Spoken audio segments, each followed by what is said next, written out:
Pagkatapos nga namin kumain sa sasakyan, nung galing ako sa airport at sinundo nila, nagkayayaang maghalo-halo din sa Padre Garcia. Best halo-halo na are. Are mga kaulam, may sikat din sa buong Batangas. Ano nga naman pagkasarap ng halo-halo din mga kaulam. May din kayong mabibiling pasalubong na gayan, may mga kasoy, kung ano-ano. Ay di ako'y nag-order.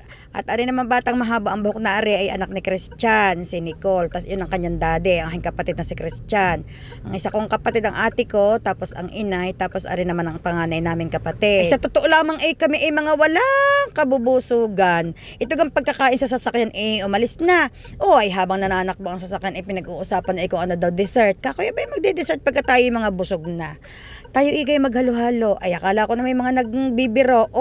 Talagang hinanap nga ang tindahan ng halo-halo at talaga naman mga kaulam tunay ngang anong sarap. Ay di napalaban agad ako at napahasa agad ang aking ngipin. Kakoy, bago tayo makarating ng bahay ay ilang pagkakakong station ang ating kakainan, sabi agad ninyo, at talagang hindi ko alam kung meron pang pupwestuhan sa aking tiyan. Dahil alam naman ninyo mga kaulam na sa Dubai ako isang beses lang nakain ng hirit, yung talagang loaded sa maghapon.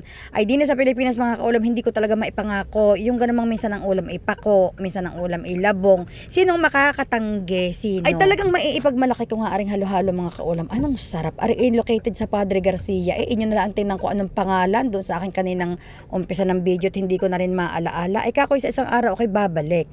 At talaga naman parang babalik-balikan mo nga na naman ninyo aking kahitsurahan diyan dahil ako'y walang tulog sa eroplano mga kaulam. Magdamag kung bakit baga naman itong dalawa kong katabing lalaki, yung katapat. Daig pang mga marites, daig pang mga ibon na wala nang hinto ng huntahan. Kahit iniirapan ko na, hindi man lang nakakahalatay, gustong gusto kong tumulog.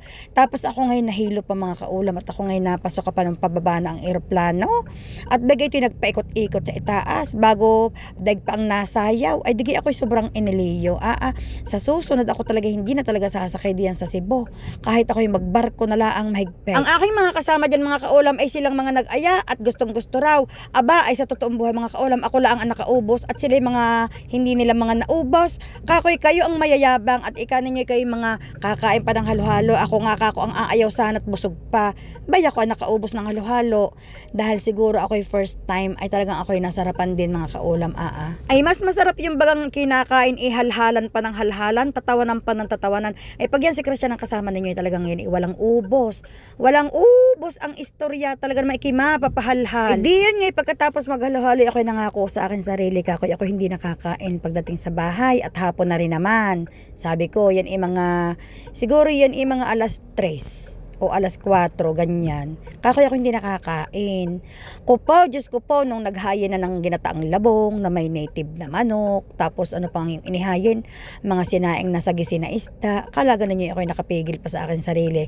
Kakoy, sige, kakoy ako sa isang araw na lang uli magkokontrol sa akin sarili. Hindi naman ako mga kaulam nagda-diet. Ay pagkat ako'y talagang ingat na sa mga pagkain.